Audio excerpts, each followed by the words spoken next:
चलिए हम लोग आज बेटा 11th की क्लास स्टार्ट करते हैं। मैं Sandeep Tiwari science study centre एक माइस की तरफ से आपका स्वागत करता हूं। बेटा आज हम लोग 11th की फर्स्ट क्लास स्टार्ट करने जा रहे हैं, जो आपका फर्स्ट चैप्टर है some basic concept of chemistry. Okay, तो उसका हम लोग फर्स्ट पार्ट लेते हैं। Some basic concept of chemistry में उसका एक छोटा सा पार्ट आता है, जैसे मोल आता है आपका, कंसंट्रेशन टर्म्स आते हैं, उसमें एक बड़ा इंपॉर्टेंट पार्ट आता है आपका इक्विवेलेंट वेट का। तो इक्विवेलेंट वेट हम लोग स्टार्ट करने जा रहे हैं। ओके चलिए बेटा, तो टॉपिक का नाम क्या है? Some basic concept of chemistry. तो ये है बेटा फर्स्ट चैप्टर हम लोगों का, some basic concept of chemistry. और इस some basic concept of chemistry में सबसे पहला पार्ट जो हम लोग लेने जा रहे हैं, उसमें एक टर्म आता है जिसको बोलते हैं हम लोग क्या? Equivalent weight. क्या बोलेंगे? इक्विवेलेंट वेट बोला जाता है, जिसको हम लोग रिप्रेजेंट करते हैं कैपिटल ई से। अब ये इक्विवेलेंट वेट, इक्विवेलेंट का मतलब, इक्विवेलेंट का बोलते हैं ना कि ये इसके इक्विवेलेंट वेट इक्विवेलेंट के इक्वल है, ये इसके इक्वल है, ये इसके इक्वल है। जैसे सपोज करिए हम लोग कहते हैं ना कि 1 डजन इज इक्वल टू क्या? 12 हम लोग बोल देते हैं। जैसे डॉलर और रुपीज को कंपेयर करते हैं तो कहते हैं कि $1 70 रुपीज के या 70 रुपए के इक्वल है। तो वैसे ही इक्विवेलेंट वेट की जब हम लोग बात करते हैं तो वही चीज जो केमिस्ट्री में इन्वॉल्व करते हैं, तो किसी सब्सटेंस का कितना मास किसी दूसरे सब्सटेंस के मास के इक्वल है। किसी भी कोई एलिमेंट है, मान लीजिए कार्बन है, कार्बन का कितना मास ऑक्सीजन के मास के इक्वल माना जाएगा। मैग्नीशियम है, मैग्नीशियम का कितना मास क्लोरीन के मास के इक्वल माना जाएगा। उसी को हम लोग पढ़ते हैं किसमें? इक्विवेलेंट वेट में। लेकिन इसको डिफाइन कैसे किया जाता है इक्विवेलेंट वेट को, उसकी सबसे बेसिक इसके डिफिनीशन क्या है इक्विवेलेंट वेट की? तो इक्विवेलेंट वेट को डिफाइन किया जाता है कि the amount of substance which are reacts with 1 grams of hydrogen. Basically अगर देखा जाए तो बुक्स में आप देखते हो कि 1.008 ग्राम लिखा होता है, लेकिन जब हम कैलकुलेशन में जाते हैं तो हाइड्रोजन के लिए 1 ग्राम पे कैलकुलेशन करते हैं, क्योंकि इजी हो जाता है। ठीक है, तो डेफिनेशन हम लोगों की क्या है कि the amount of substance which are reacts with 1 grams of hydrogen और 8 ग्राम्स ऑफ ऑक्सीजन और 35.5 grams of chlorine called as equivalent weight of that substance. Okay, तो अगर हम इसको कहें तो डेफिनेशन क्या बोला बेटा कि द अमाउंट ऑफ, फिर से मैं लिख दे रहा हूं, the amount of substance which are reacts with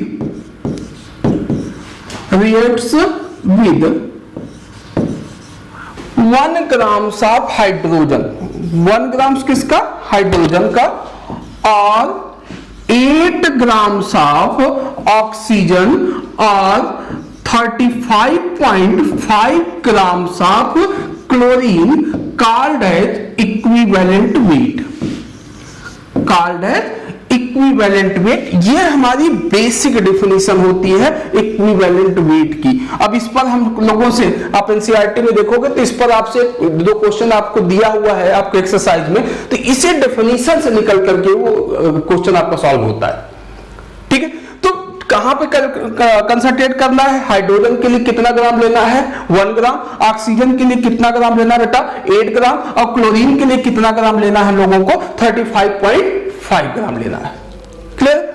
अब यहां पर बात ये आती है बेटा, इसको हम हटा रहे हैं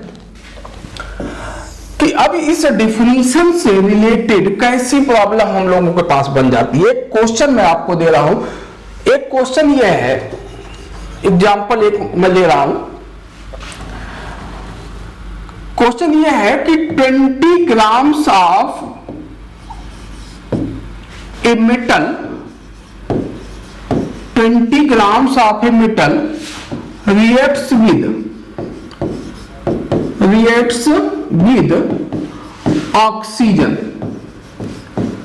reacts with oxygen and gives 20.8 grams of metal oxide. Metal oxide, metal का वेट कितना दिया गया बेटा 20 ग्राम, ऑक्सीजन से रिएक्ट करके 20.8 ग्राम मेटल ऑक्साइड प्रोवाइड कर रहा है। अब क्वेश्चन यह है कि what is the equivalent weight, what is the equivalent weight of metal, उस मेटल का इक्विवेलेंट वेट क्या होगा। अब यहां पर बात आती है बेटा कि हमको ऑक्सीजन का कितना अमाउंट है वो नहीं दिया हुआ है, हमको दिया है कि जो ऑक्साइड ऑब्टेन हो रहा है उसका अमाउंट क्या है और जो मेटल है उसका अमाउंट क्या है, ये दिया हुआ है। अब इसको सॉल्व कैसे करना है, सपोज करो कि मेटल M है, अब वो ऑक्सीजन से रिएक्ट करके कोई ऑक्साइड बना रहा है MO2। अब ये बताओ मेटल का वेट कितना दिया गया है 20 ग्राम, और ये ऑक्साइड जो है इस ऑक्साइड का वेट दिया है 20.8 ग्राम। अब आप बताओ कि इस 20.8 ग्राम में मेटल कितना है 20 ग्राम, तो इस 20.8 ग्राम में इस ऑक्सीजन का अमाउंट कितना हुआ 0.8 ग्राम। मतलब यह हुआ कि यही 0.8 ग्राम ऑक्सीजन 20 ग्राम मेटल से रिएक्शन कर रहा था। और हम लोगों ने डेफिनेशन की जब बात किया तो हमने क्या कहा कि हाइड्रोजन के लिए कितने पर बात करना है 1 ग्राम पर, ऑक्सीजन के लिए क्या लेना है 8 ग्राम, क्लोरीन के लिए हमको क्या लेना है 35.5 ग्राम लेना है। अब आप बताओ अगर 0.8 ग्राम ऑक्सीजन 20 ग्राम मेटल से रिएक्शन कर रहा है तो 8 ग्राम, डेफिनेशन पे बात करो, 8 ग्राम ऑक्सीजन मेटल के कितने वेट से रिएक्शन करेगा, ये 10 टाइम हुआ और ये 10 टाइम हुआ तो इसका 10 टाइम इसके 10 टाइम से रिएक्शन करेगा, इसका मतलब उस मेटल का इक्विवेलेंट वेट कितना हुआ 200 ग्राम। क्लियर है। तो एक क्वेश्चन तो यहां से बनता है। अब यही चीज अगर हमने दिया होता कि मेटल का वेट दिया था और हाइड्रोजन से रिएक्शन करता तो क्या बनता, हाइड्राइड बनाता, तो हाइड्राइड पर कैलकुलेट करते तो वहां पर कितना रखते 1 रखते। अगर यहीं पर मेटल के साथ रिएक्शन कर रहा होता कौन, क्लोरीन रिएक्शन कर रहा होता और क्लोराइड बनता मेटल का क्लोराइड, तो ये कैलकुलेशन यहां पर क्या आ जाता क्लोरीन आ जाता और ये कैलकुलेशन हम किस पर लेकर के जाते 35.5 पर। ठीक है। तो एक क्वेश्चन तो ऐसे आता है बेटा, आपके एनसीईआरटी में है भी ऐसा क्वेश्चन। उसके बाद इससे रिलेटेड एक और क्या बनता है, इसी पर एक और देख लीजिए। एक क्वेश्चन है कि सपोज करो 4 grams of metal, 4 grams of metal reacts with hydrogen, reacts with hydrogen gives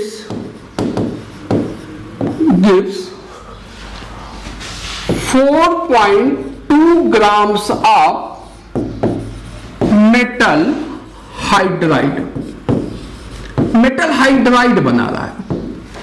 अब क्वेश्चन आगे क्या कर रहा है, what is the atomic weight, equivalent weight नहीं बोला आपसे, what is the atomic weight of metal, what is the atomic weight of metal if formula of metal sulphate, उस मेटल के सल्फेट का जो फार्मूला होगा, formula of metal sulphate is M2SO4 whole thrice. ये question है बेटा। अब थोड़ा सा इसमें एक चीज समझना पड़ेगा, हमने आपसे इक्विवेलेंट वेट नहीं दिया, हमने क्या कहा कि आपसे क्या कैलकुलेट कराना चाह रहा है, वो एटॉमिक वेट कैलकुलेट कराना चाह रहा है। अब इस पर क्या करना है बेटा, इसको जाने के लिए, इस क्वेश्चन को सॉल्व करने के लिए एक फार्मूला आपको याद रखना पड़ेगा। एक फार्मूला होता है बेटा atomic weight is equal to equivalent weight E into valency. समझो ध्यान से, ये फार्मूला है बेटा। जो मेटल हमको दिया गया उस मेटल का एटॉमिक वेट अगर कैलकुलेट करना है तो हमको किसकी रिक्वायरमेंट है, उसके इक्विवेलेंट वेट की रिक्वायरमेंट है और उसके वैलेंसी की रिक्वायरमेंट है। अब इक्विवेलेंट वेट जो हमारी डेफिनेशन है वहां से हम कैलकुलेट कर सकते हैं, जैसे अभी हम लोगों ने किया। कैसे करेंगे हम लोग? हमने कहा बेटा कि मेटल M है, किससे रिएक्शन किया? हाइड्रोजन से रिएक्शन किया, क्या बनाएगा? MH2, मेटल हाइड्राइड बना लिया। अब आप बताओ मेटल का वेट क्या दिया हुआ है? 4 ग्राम। जो हाइड्राइड ऑक्टेन हुआ वो कितना ग्राम ऑक्टेन हुआ? 4.2 ग्राम ये हाइड्राइड मिला। अब बताओ ये 4.2 ग्राम जो हाइड्राइड है इसमें मेटल कितना है? 4 ग्राम। तो हाइड्रोजन का अमाउंट क्या हुआ? 0.2। अब आप बताओ 0.2 ग्राम हाइड्रोजन कितने ग्राम मेटल से रिएक्शन कर रहा है? 4 ग्राम से। डेफिनेशन क्या थी हाइड्रोजन की? एक कैलकुलेशन हम कितने पर करेंगे? 1 पर करेंगे। तो अगर 0.2 ग्राम हाइड्रोजन 4 ग्राम मेटल से रिएक्शन कर रहा है तो अगर बेटा 1 ग्राम हाइड्रोजन कितने से रिएक्ट करेगा, यही डेफिनेशन की बात थी। तो ये 5 टाइम है। तो 0.2 ग्राम अगर 4 से रिएक्शन किया तो 1 ग्राम कितने से रिएक्शन करेगा? 5 टाइम। इसका कितना हुआ? 20। इसका मतलब उस मेटल का इक्विवेलेंट वेट हमने फाइंड आउट कर लिया, क्या? 20। ठीक है, मेटल का इक्विवेलेंट वेट हमने फाइंड आउट कर लिया 20। ये हो गया। अब बात ये आती है कि अब जब इक्विवेलेंट वेट आ गया हमारे पास, इक्विवेलेंट वेट हमने कैलकुलेट कर लिया। एक सेकंड। अब इक्विवेलेंट वेट के बाद हमको किसकी जरूरत है? वैलेंसी की। इक्विवेलेंट वेट के बाद जरूरत किसकी है? वैलेंसी की। ये जो फार्मूला हम लोगों को दिया गया है कि जो मेटल के सल्फेट का फार्मूला ये है, ये फार्मूला इसीलिए दिया गया है कि इस फार्मूले को देख करके हम उस मेटल की क्या कैलकुलेट कर पाए? वैलेंसी। याद करिए आपने 9th 10th में फार्मूला बनाया था, क्रॉस करके, एरो बना करके क्रॉस करके बनाते थे फार्मूला। तो वो फार्मूला कैसे आता था? जो यहां पर होता था उसका कोफिशिएंट यहां जाता था, जो यहां पर होता था उसका कोफिशिएंट यहां पर आ जाता था। अब यहां पर ऐसे समझ लो आप, सिंपल सी बात, कभी भी ऐसा क्वेश्चन अगर मिलता है तो ये जो मेटल है इसका कोफिशिएंट यहां, कोफिशिएंट मींस वैलेंसी। तो मेटल की वैलेंसी क्या हुई? 3। और सल्फेट की वैलेंसी क्या बोलोगे आप? 2।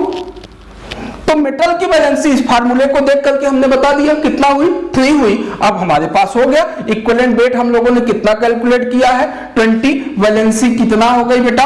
3। उस मेटल का एटॉमिक वेट कितना हो गया? 60।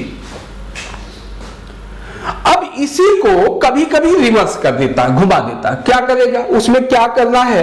उसमें कहेगा आपसे कि यही क्वेश्चन देगा, ऊपर वाली लाइन यही रहेगी। अब उसमें क्या कहेगा? एटॉमिक वेट दे देगा, एटॉमिक वेट दे देगा। और एटॉमिक वेट दे करके आपसे कहेगा कि उस मेटल का के फास्फेट का फार्मूला क्या होगा, क्लोराइड का फार्मूला क्या होगा, कार्बोनेट या बाइकार्बोनेट का फार्मूला क्या होगा। तो फार्मूला वहां बनाने के लिए आपसे कभी कभी दे देता है। तो एक क्वेश्चन उस पर भी हम लोग देखते हैं, उसके बाद आगे इसको हम कंटिन्यू करते हैं। अब यहीं पर बात बेटा आती है क्या? एक क्वेश्चन देखते हैं इस पर, पहले इसी को घुमा दे रहे हैं। चलिए देखिए, एक क्वेश्चन ये है, 6 grams of metal, 6 grams of metal reacts with chlorine, reacts with chlorine, chlorine से रिएक्शन किया and gives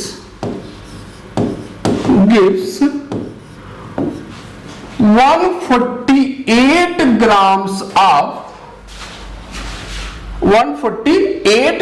of metal chloride, 148 gram metal chloride दे रहा है। अब क्वेश्चन ये है कि what is the formula, what is the formula of metal phosphate? Metal phosphate, उस मेटल के फॉस्फेट का फार्मूला क्या होगा?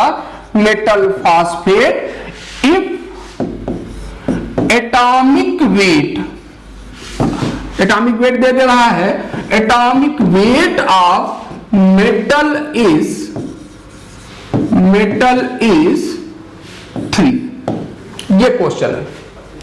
अगर उस मेटल का एटॉमिक वेट 3 हो तो उस मेटल के फॉस्फेट का फार्मूला क्या होगा? तो बेटा अभी जो हम लोगों ने फार्मूला देखा था, क्या बोला था कि एटॉमिक वेट, हमने क्या बोला फार्मूला कि atomic weight is equal to, क्या बोला? Equivalent weight into valency.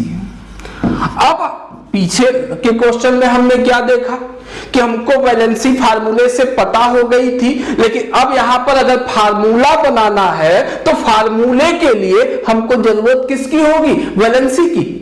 और वैलेंसी के लिए जरूरत किसकी होगी?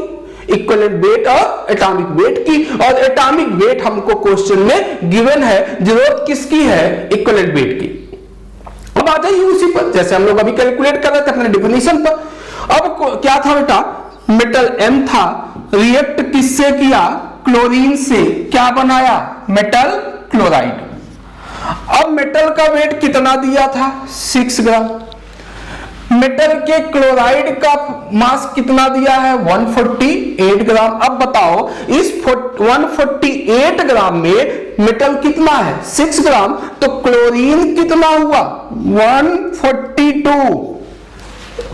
इस मास में से मेटल के मास को माइनस कर दिया तो कितना आया? 142। अब यही 142 ग्राम क्लोरीन कितने ग्राम मेटल से रिएक्शन कर रहा था? 6 ग्राम से। बात समझ में आ रही है? अब बताओ आप डेफिनेशन क्या थी बेटा? क्लोरीन के लिए किस पर बात करना था हम लोगों को? 35.5 पर। तो 35.5 ग्राम अगर देखा जाए कि ये 35.5 ग्राम क्लोरीन कितने ग्राम मेटल से रिएक्शन करेगा, तो अगर आप ध्यान से देखो तो ये 1/4 है। ये वो 35.5 142 का 1/4 है। तो अगर ये 1/4 है तो इसका भी तो 1/4 होगा, और इसका 1/4 कितना? 1.5। एक बात एकदम फिर से क्लियर कर रहा हूं कि आपके एक हाथ पर 1.5 ग्राम मेटल रख दिया और एक हाथ पर आपके 35.5 ग्राम क्लोरीन रख दिया, दोनों की वैल्यू इक्वल हुई, इक्विवेलेंट हुआ। इसका मतलब 1.5 ग्राम मेटल इक्वल हुआ 35.5 ग्राम क्लोरीन के। इक्विवेलेंट वेट फाइंड आउट हो गया। अब जब इक्विवेलेंट वेट आ गया, एटॉमिक वेट क्वेश्चन में दिया ही है 3, तो वैलेंसी आ जाएगी। अब आ जाओ, तो अब अगर देखा जाए तो वैलेंसी क्या हो जाएगी? Valency is equal to atomic weight divided by E. क्या हुआ?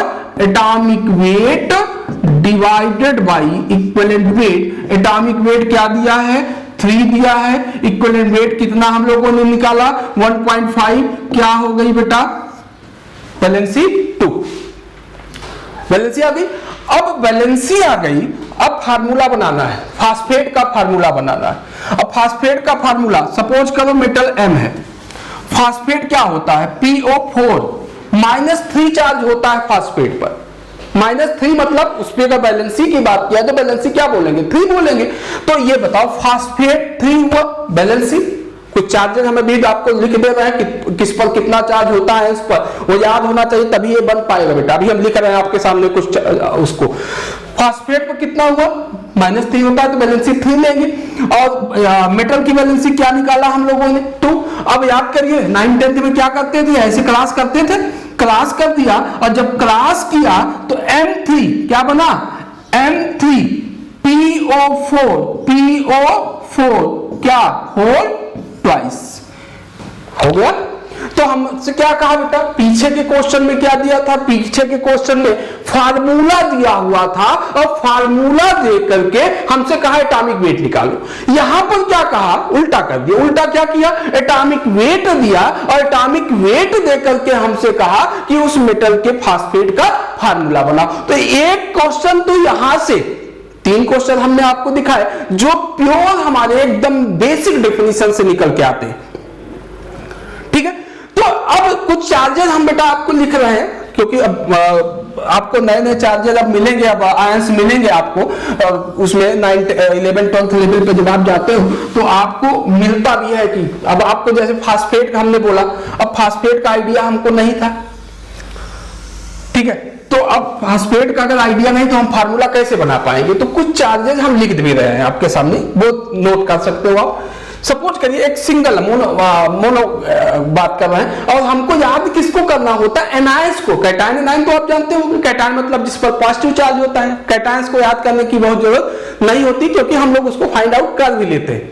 अब सोडियम पे कितना चार्ज होता है +1, मैग्नीशियम पे कितना चार्ज होगा +2, ये सब तो हम वैलेंसी से निकाल लेते हैं। लेकिन एनायंस में नेगेटिव चार्ज कंटेनिंग जो आयंस होते हैं उनके पर कितना चार्ज होता है, वहां हम कंफ्यूज हो जाते हैं। ठीक है, तो कुछ 10-20 हम आपके सामने लिख भी दे रहे हैं, उसको आप नोट कर लोगे ज्यादा बेटर रहेगा। और कैसे उनकी नेमिंग करते हैं उसकी भी बात कर रहे हैं। जैसे बेटा अगर बात करा जाए फ्लोरीन पे, सिंपल सी बात है, अगर फ्लोरीन पे चार्ज माइनस होता है तो उसको हम लोग क्या बोलते हैं, fluoride ion, fluoride ions.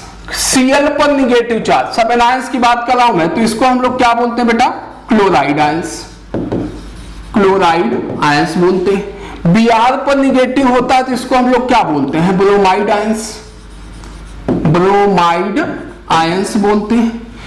Iodine पर निगेटिव होता है क्या बोलते हैं इसको, आयोडाइड आयन, आयोडाइड आयन। इसका मतलब इनकी वैलेंसी हम क्या लेकर के चलेंगे, 1। जब भी वैलेंसी पे अगर फार्मूला बनाना होगा तो हम क्या रखेंगे, 1। वैलेंसी निगेटिव पॉसिबल नहीं होती, चार्ज निगेटिव हो सकता है, चार्ज ये दिखाता है कि वैलेंसी क्या है।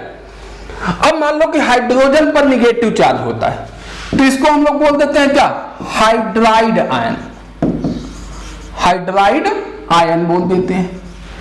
ठीक है, OH पर निगेटिव हो जाता है तो इसको हम लोग बोलते हैं हाइड्रोक्साइड आयन, हाइड्रोक्साइड आयन बोलते हैं। Cn पर निगेटिव हो जाए, Cn निगेटिव, तो इसको हम लोग बोलते हैं क्या, साइनाइड आयन बोलते हैं। HCO3,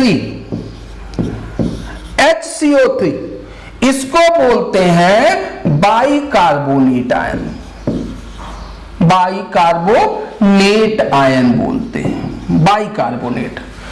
अब यहीं पर देखो, बाइकार्बोनेट का H हटा दो, H हटाओगे आप तो क्या बनेगा बताओ, CO3 बचा, एक निगेटिव पहले से था। H पर बेटा यहां पर पॉजिटिव चार्ज होता है इस H पर, तो जब ये प्लस हटेगा तो यहां एक माइनस चार्ज और बढ़ेगा, तो अब ये माइनस डबल हो गया, इसको हम लोग बोलने लगते हैं क्या, कार्बोनेट आयन, कार्बोनेट। H लगा होगा तो बाई लगा दो, लेकिन एक चार्ज माइनस हो जाएगा, एक चार्ज। जैसे अब एक सिंपल से दिखा रहा हूं आपको, देखो सपोज करो कि आपको हमने कहा SO4 डबल माइनस, समझो। अब इसको हम लोग बोलते हैं सल्फेट आयन, एकदम आसान तरीका है, सल्फेट आयन बोलते हैं इसको। अगर यहीं पर मैं H लगा दूं, H लगा दिया तो क्या बोला, एक निगेटिव कम हो जाएगा, एक माइनस हो गया। अब इसको क्या बोलो बताओ, इसको बोलेंगे by sulphate ion, by sulphate हो गया ये। जैसे अगर यहीं पर लिखा जाता है SO3 डबल माइनस बोलते हैं, 3 है ये, SO3 डबल माइनस। एक सेकेंड हटा दे इसको, ये हमारा SO3 डबल माइनस, इसको बोलते हैं क्या, सल्फाइट, सल्फाइट है, आइट है, सल्फाइट आयन। ये देखो, ये सल्फेट, ये आइट, ITE। अब यहीं पर H लगा दिया तो क्या कहा, एक निगेटिव कम, माइनस हुआ एक सिंगल। अब ये बोलो, क्या बोलोगे इसको? बाइसल्फाइड, बाइसल्फाइड आयन हो गया। क्लियर? ऐसे बेटा जब हम लोग बात करते हैं, जैसे मान लो हमने कहा PO4-3, क्या बोलते थे? अभी लिखा भी था थोड़ी देर पहले हम लोगों ने, क्या बोला इसको? फास्फेट आयन बोला ना। अब यहीं पर बेटा H लगा दिया, तो H लगाने के बाद -2 हो गया, एक निगेटिव कम हो जाएगा। अब क्या बोलोगे इसको? बाईफास्फेट आयन। तो ये थोड़ा सा बेटा हमको कुछ आयंस का आइडिया होना चाहिए, ठीक है? तो ये आयंस आप नोट कर लीजिएगा। उसके बाद इसी पर हम लोग कंटिन्यू कर रहे हैं, इक्विवेलेंट वेट जो हम लोग कर रहे थे उसको आगे बढ़ते हैं। और 3 क्वेश्चन हमने आपके बेसिक डेफिनेशन से दिखाया कराया कि कैसे हम लोग बेसिक डेफिनेशन से इक्विवेलेंट वेट को कैलकुलेट करते हैं। ओके, अब बेटा इसी को आगे कंटिन्यू करते हुए, अब एक इक्विवेलेंट वेट की अगर बात किया जाए तो डेफिनेशन से हट करके बेटा कोई कंपाउंड दे दिया जाएगा और कंपाउंड दे करके हमसे कहेगा कि यार इस कंपाउंड में इस एलिमेंट का इक्विवेलेंट वेट बता दो। एक सिंपल सी बात मैं आपको दिखा दूं, जैसे सपोज कर बेटा कि अगर हमको दे दिया जाए सोडियम ऑक्साइड, एक जनरल बात समझो, और इस सोडियम ऑक्साइड में हमसे कहा कि इस सोडियम का इक्विवेलेंट वेट बताओ Na का। अब सोडियम का इक्विवेलेंट वेट बताने का मतलब क्या हुआ कि सोडियम का कितना मास ऑक्सीजन के 8 ग्राम के इक्वल है। डेफिनेशन क्या थी ऑक्सीजन के लिए? 8 ग्राम। हमको यह बताना है कि ऑक्सीजन के 8 ग्राम के इक्वल सोडियम का कितना मास होगा। क्लियर? अब हमसे फार्मूला तो सोडियम ऑक्साइड का यही होता है। अब आप ये बताओ बेटा, सोडियम की अगर बात करें तो सोडियम का एटॉमिक नंबर क्या होता है? 23। एटॉमिक मास क्या होता है? 23 होता है। एटॉमिक नंबर तो 11 होता है। एटॉमिक मास पे बात करना, एटॉमिक मास कितना होता है? 23 होता है। सोडियम के कितने एटम को ये कंटेन कर रहा है? 2 एटम को। तो 2 एटम का मास कितना होगा? 46 ग्राम होगा, डबल हो जाएगा। ऑक्सीजन का एटॉमिक मास कितना होगा? 16 ग्राम। ये बात सबको क्लियर है बेटा? अब आप ये बताओ, इसका मतलब ये हुआ कि अगर 16 ग्राम ऑक्सीजन ने 46 ग्राम सोडियम से रिएक्शन किया होगा तभी ये बना रहा होगा। सोडियम ऑक्साइड को बनने के लिए ये सोडियम ऑक्साइड कब बना होगा? कि जब 16 ग्राम ऑक्सीजन ने 46 ग्राम सोडियम से रिएक्शन किया होगा। यही तो मतलब हुआ। अब आप ये बताओ, जब 16 ग्राम 46 से रिएक्शन कर रहा है तो 8 ग्राम, डेफिनेशन क्या थी बेटा? 8 ग्राम ऑक्सीजन कितने ग्राम मेटल से रिएक्शन सोडियम से करेगा? हाफ कितना हुआ बेटा? 23। इसका मतलब 23 किसका? सोडियम का क्या होगा? Equivalent weight. क्या मतलब हुआ? फिर से क्या बेटा समझ में आया आपको? आपके एक हाथ पर 8 ग्राम ऑक्सीजन रख दिया, दूसरे हाथ पर 23 ग्राम सोडियम रख दिया, दोनों की वैल्यू क्या होगी? इक्वल होगी। क्लियर बेटा? अब जैसे यहीं पर और देख लो आप, हमने कहा कि यार ये मैग्नीशियम क्लोराइड है, MgCl2 है। हमको कंपैरिजन, यहां पर इस टाइप के क्वेश्चन में बेटा 3 केस देगा, या तो ऑक्सीजन देगा, या हाइड्रोजन देगा, या क्लोरीन देगा। ठीक है? अब हमसे कहा कि यार ये मैग्नीशियम क्लोराइड है, और इस मैग्नीशियम क्लोराइड में जो मेटल M है, Mg, उस Mg का इक्विवेलेंट वेट क्या होगा? जैसे यहां पे सोडियम का पूछा था। अब क्या करेंगे? इसको 2 पार्ट में आप ब्रेक करा दो ऐसे। अब बताओ, Mg का एटॉमिक मास, सिंगल एटम है, एटॉमिक मास कितना होता है मैग्नीशियम का? 24। अब बताओ ये 24 ग्राम हुआ कि नहीं हुआ? क्लोरीन का क्या होता है? एटॉमिक मास 35.5 होता है। कितने एटम को कंटेन कर रहा है? 2 एटम को। तो 2 एटम का एटॉमिक मास कितना निकल के आ जाएगा बेटा? 71 ग्राम आएगा। ठीक है? अब बताओ 71 ग्राम क्लोरीन कितने ग्राम Mg से रिएक्शन किया? 24 से डेफिनेशन क्या थी बेटा, 35.5 ग्राम पर कैलकुलेशन करना है, ये हाफ हुआ तो इसका मास कितना निकल के आ जाएगा 12। इसका मतलब इस मैग्नीशियम क्लोराइड में Mg का इक्विवेलेंट वेट क्या हो गया 12 हो गया। आपके एक हाथ पर 12 ग्राम Mg रख दिया, एक हाथ पर आपके 35.5 ग्राम क्लोरीन रख दिया, दोनों की वैल्यू क्या होगी इक्वल होगी, यही मतलब हुआ।